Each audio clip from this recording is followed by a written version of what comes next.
USS Gerald আর Ford. দূর থেকে দেখলে মনে হয় নীল সমুদ্রের বুকে ভেসে থাকা এক বিশাল দ্বীপ। এটি যুক্তরাষ্ট্রের সবচেয়ে নতুন ও সবচেয়ে বড় বিমানবাহী রণতরী, যা একাই একটি ভাসমান সামরিক ঘাঁটির মতো কাজ করতে পারে। প্রায় ৫,০০০ নাবিক, শতাধিক যুদ্ধবিমান, পারমাণবিক চুল্লি, সব মিলিয়ে এটি শক্তি প্রদর্শনের এক জীবন্ত প্রতীক। এই রণতরীর মূল বৈশিষ্ট্য হল এর সর্বাধুনিক প্রযুক্তি।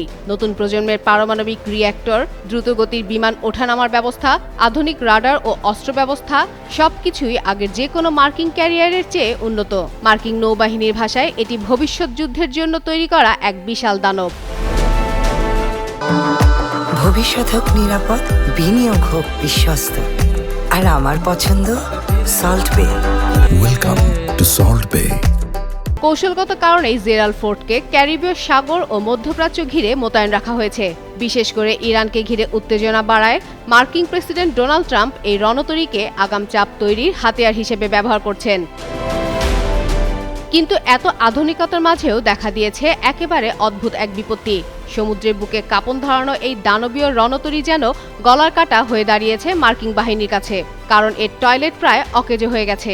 জাহাজটিতে প্রায় ৬৫০টি টয়লেট থাকলেও সংকীর্ণ পাইপের কারণে সেগুলো বারবার ব্লক হয়ে যাচ্ছে। একসঙ্গে অনেক নাবিক টয়লেট ব্যবহার করলেই সিস্টেম ভেঙে পড়ছে, কোথাও পানি উপচে পড়ছে, কোথাও আবার অচল হয়ে যাচ্ছে টয়লেট। ফলে নাবিকদের দীর্ঘ সময় লাইনে দাঁড়িয়ে থাকতে হচ্ছে, কখনো বা ৪৫ মিনিটের বেশি সময় ধরেও করতে হচ্ছে অপেক্ষা।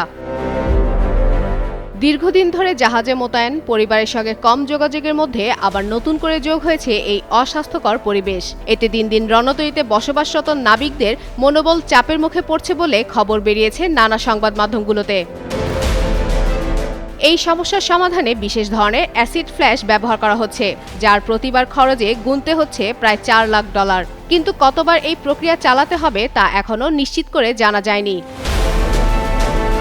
তবে মার্কিন নৌবাহিনী বলছে এসব সমস্যা যুদ্ধ ক্ষমতায় কোনো প্রভাব ফেলছে না।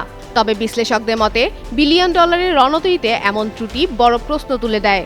আধুনিক যুদ্ধে শক্তি শুধু অস্ত্রে নয়, মানসিক সহনশীলতা ও দৈনন্দিন ব্যবস্থার ওপরও নির্ভর করে। এই বাস্তবতাই আজ জেরাল্ড ফোর্ডের গল্পে পুরোপুরি স্পষ্ট করে দেখাচ্ছে। ফাতেমা ফাতেহ জান, যুগান্তর নিউজ।